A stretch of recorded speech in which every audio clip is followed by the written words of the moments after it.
থাকবে না। আমি বনবাসে গেলে তুমি যদি সুখে থাকো সেটাই আমার প্রকৃত সুখ। তবে সীতাও মনে বোঝা যাবে। তবে প্রভু তখন রামচন্দ্র বলছে না, এরপরে আমার চিন্তা আমি করি, আর চিন্তা আমি তোমাকে কথা দিলাম তোমার কোনো বিপদ হবে না। সীতা বলছে কেন, আগের বার তো তোমার চিন্তা আমি করছিলাম, আমি বিশ্বাস করি না তুমি আমাকে রক্ষা করো। দাও আমাকে বস্ত্র দাও, আমি তোমাকে চিহ্ন দিচ্ছি, এই চিহ্ন থাকলে তোমাকে কাল স্পর্শ করতে পারবে।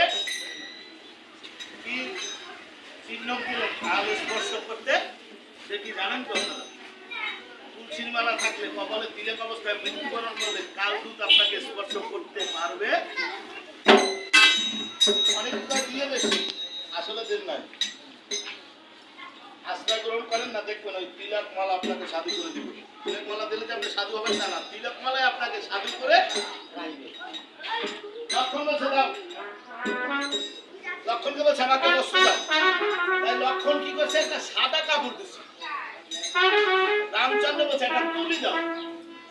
তুলি দেওয়ার পর এই নামাবলীতে কিন্তু রাম নামই লেখা ছিল,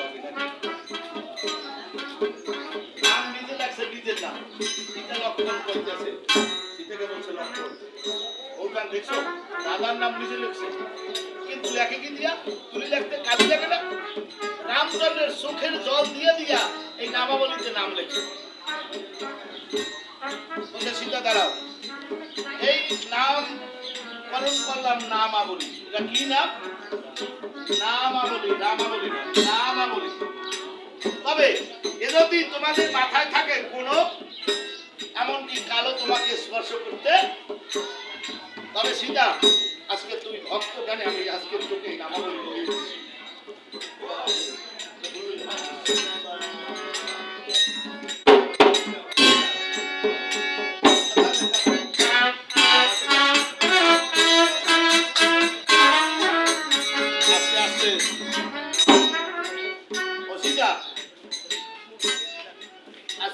আমি ভগবান, তুই হচ্ছে ভক্ত। তবে জানো ভক্ত আমার মাতা পিতা, ভক্ত আমার গুরু, ভক্ত আমার মা। কারণ এই ভক্ত যদি খুশি থাকে আমিও খুশি। তাই আজকে তোকে নামাবলী আমি তোর মাথায় দিয়ে দিলাম। আজকের থেকে এই নামাবলী যার যার মাথায় থাকবে কোনো কাল স্পর্শ করতে পারবে।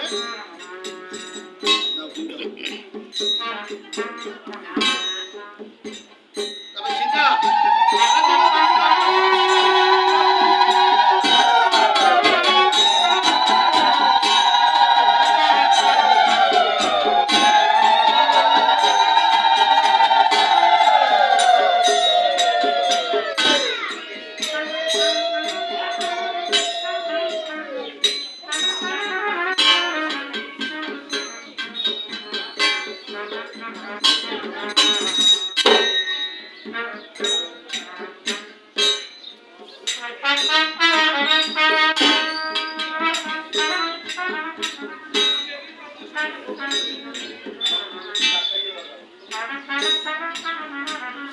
রামচন্দ্র সাজিয়ে দিলেন। আজকের থেকে যে ঘরে স্বামী স্ত্রী ঝগড়া হয়, স্ত্রী বলবেন আজকে তোমার একটা পূজা দিই, পরের দিন আর ঝগড়া হবে। ঘুরে ফিরে বারো আর ঘরে বসিতে হবে। সংসারে থেকে যার হয় ভাবের উদ্ধার, আপনি ধর্ম করবেন, ঘর থেকে যদি সাধু না করে দেয় আপনি সাধু হতে পারবেন না। তাই আপনি ঘরে বাইরে দেখবেন, তাই শাস্ত্র বলছে ঘুরে ফিরে বারো ঘরে বসিতে হবে।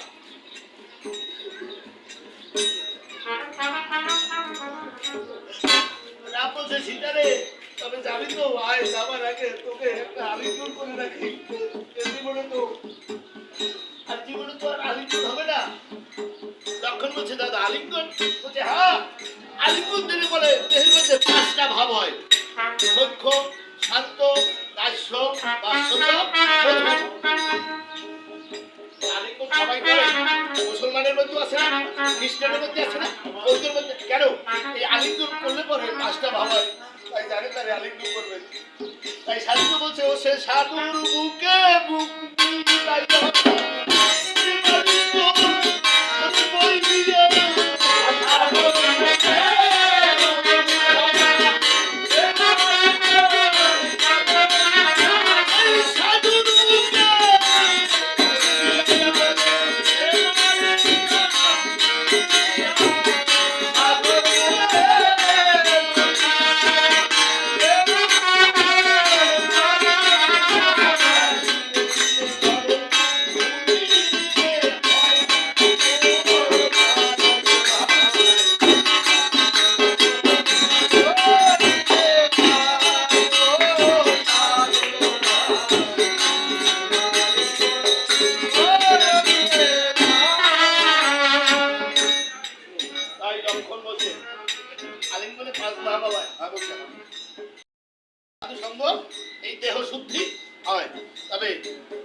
বলে যখন আপনি একজনকে আলিঙ্গন করবেন 5 বার, এপাশে ওপাশে, তারপর মাঝখানে, এতে 5 বার হয়।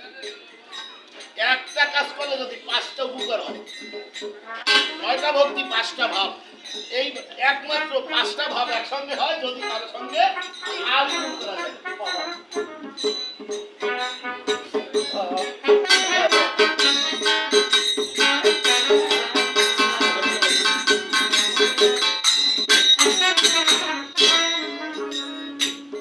প্রভু, তবে এবার আমি তোমাকে প্রণাম করি, তারপর আমি চলে যাচ্ছি। রামকে প্রণাম করে সীতা রওনা হচ্ছে। লক্ষণ সামনের থেকে দুবাহু তুলেছে।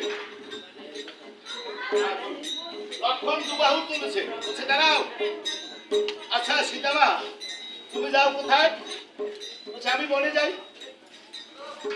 রামকে বলছে দাদা তুমি থাকবে কোথায়? বলছে আমি থাকবো অযোধ্যা। কি তুমি থাকবো অযোধ্যা, সীতামা থাকবে বনে? বনবাসে রওনা। তবে দাদা কয় বছর পর ফিরে আসবে?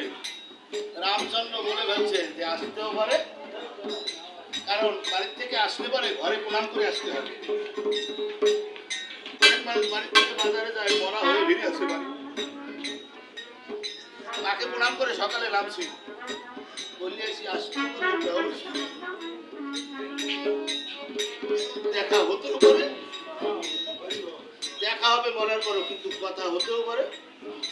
তাই বাড়ির থেকে আসবেন, প্রণাম করে আসবেন, বলে আসবেন সবার কাছে, কারণ আপনি মরা হয়েও ঘরে ফিরতে।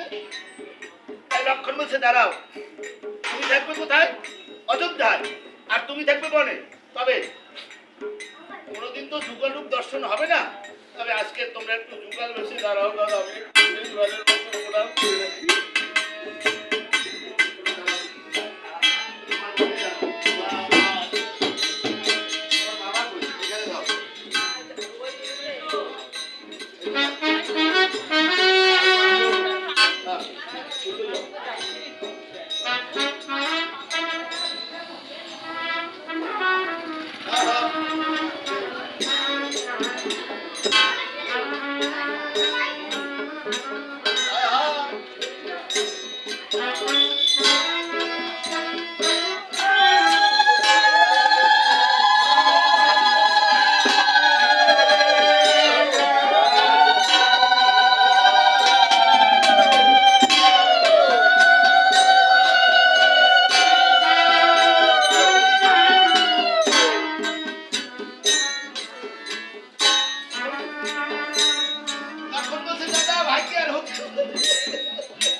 এখন শুনি যে বড় ভাই আগের দিন বাড়ি থেকে যাবে, মাইনা করছে আমারে,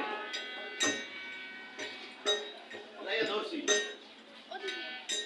এইভাবে দাঁড়াই যাই, এই পালাটাই করছিলাম। এখন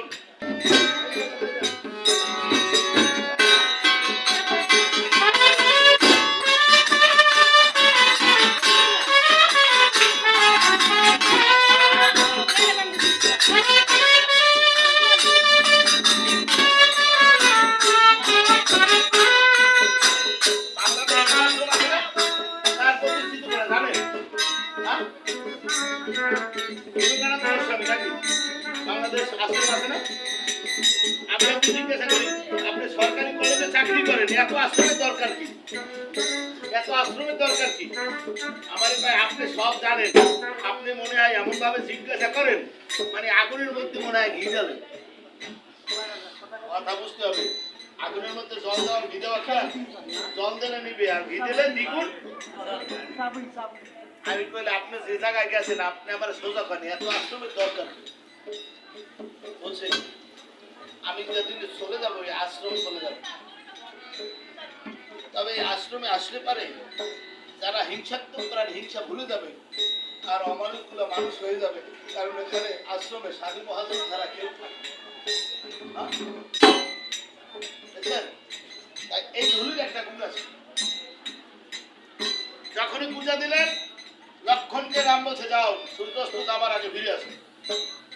তাই সীতা মাটির উপরে প্রণাম করে, আগে করছে রামকে, পরে মাটির উপরে প্রণাম দিয়ে বলছে হে ধরিত্রী মানা, এই ধরিত্রী মানা, আমি তো বনে যাই তবে আমার মনের মানুষ, তবে মায়ের নাম হচ্ছে নারী, এর নাম হচ্ছে সহ। আপনি যত ভালো চলবেন আপনার স্বামীর তত ভালো হবে, আপনি যত ভালোভাবে চলবেন আপনার আয় উন্নতি স্বামীর অনেক দ্বিগুণ ভাবে বেড়ে যাবে। কারণ কি,